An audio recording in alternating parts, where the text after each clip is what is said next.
உடம்புல இருக்க கொழுப்பு 10% விட கம்மி இருந்தாலும் எப்படி உங்க வெயின்ஸை நல்லா வெளியில எடுத்துட்டு வருதுன்னு இந்த வீடியோல பார்ப்போம். ஆபத்தான மருந்துகளோ டெக்னிக்ஸோ யூஸ் பண்ணாம உங்க ஹெல்த்தையும் உங்க லுக்ஸையும் பெட்டர் ஆக்கணும்னு நீங்க நினைச்சீங்கன்னா ஃபாலோ தட்டிக்கோங்க. இந்த வெயின்ஸ் நல்லா பெருசா தெரியறது 6 ஃபேக்டர்ஸ் இருக்குங்க. ஒன்னு, தோலுக்கு கீழே இருக்க கொழுப்பு சப்கியூட்டேனியஸ் ஃபேட் உங்களுக்கு கம்மியா இருக்கணும். ரெண்டாவது, மசிலோட சைஸ் பெருசா இருக்கணும். ஏன்னா அப்பதான் உங்க தோல் ஸ்ட்ரெச் ஆகும், ஃபேட் பரவுறது நல்லா மெல்லிஸ் ஆகும், வெயின்ஸ் வெளியில வரும். மூணாவது, உங்க ரத்த நுண் குழாய்களோட அடர்த்தியும் உங்க ரத்த குழாய்களோட சைஸும். நாலாவது, தோலோட திக்னஸ் எவ்வளவு இருக்கு அண்ட் உங்க உடம்புல எவ்வளவு தண்ணி இருக்குன்றது. அஞ்சாவது, நைட்ரிக் ஆக்சைடு எவ்வளவு உங்க ரத்தத்துல இருக்கு அண்ட் உங்க ரத்தம் ஓட்டம் எவ்வளவு போகுதுன்றது. ஆறாவது, உங்க ஜெனட்டிக்ஸுங்க. ஏன்னா உங்க வெயின்ஸ் பெருசா இருந்துச்சுன்னா ஈஸியா வெயின்ஸ் தெரியும். ஹை வால்யூம் ட்ரைனிங் நல்லா ஃபாஸ்டா பம்ப் பண்ணீங்கனாலும் அண்ட் ரத்த கட்டுப்பாட்டு பயிற்சி ஃபோர் ஆர்ம்ஸுக்கு, ஆர்ம்ஸுக்கு, காஃப்ஸ்க்கு எல்லாம் பண்ணாலும் வெயின்ஸ் அங்க வெளியில தெரியுங்க.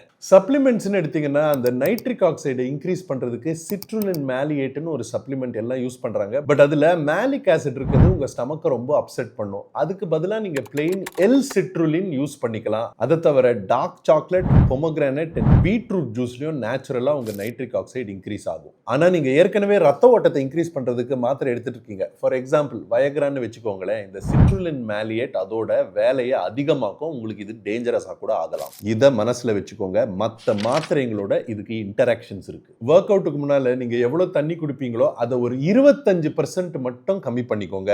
உப்பு கொஞ்சம் ஆட் பண்ணிக்கோங்க. அண்ட் எக்ஸசைஸ் பண்றதுக்கு 30 நிமிஷம் முன்னால கொஞ்சம் கார்போஹைட்ரேட்ஸ் லோட் பண்ணிக்கிட்டீங்கனாலும் வெயின்ஸ் உங்களுக்கு நல்லா தெரியும். ரெகுலரா ஜோன் 2 கார்டியோ, மைல்டு ஜாகிங் அந்த மாதிரி பண்ணீங்கன்னா அந்த ரத்த நுண்குழாய்களோட அடர்த்தியும் உங்க ரத்த குழாயோட சைஸும் ஸ்லோவா இன்க்ரீஸ் ஆகிட்டே இருக்கும். ப்ரொசஸ்டு ஃபுட்ஸ், அதிகமா ஆயிலோ இனிப்பு இருக்க ஃபுட்ஸை அவாய்ட் பண்ணுங்க. ஏன்னா இது நீர் அதிகமா உங்க உடம்புல சேர்த்துக்கும், எஸ்பெஷலி தோலுக்கு அடியில. அண்ட் ஃபைனல் டிப் என்னன்னா, ஷூட் ஏதாவது பண்றீங்க, வெயின்ஸ் உங்களுக்கு நல்லா தெரியணும்னா கேப்சிஐசின் இருக்க சில ஆயின்மெண்ட்ஸை நீங்க தோல் மேல ரப் பண்ணீங்கன்னா அங்க லோக்கல் ஹீட் இன்க்ரீஸ் ஆகிறதுனால உங்களுக்கு வெயின்ஸ் நல்லா படைச்சிட்டு வெளியில தெரியும். இது பண்ணும் போதும் ரொம்ப அதிகமான கிரீம் தேய்ச்சிக்கிட்டீங்கன்னா எரிஞ்சு போயிடும். கரெக்டா பார்த்து பண்ணுங்க.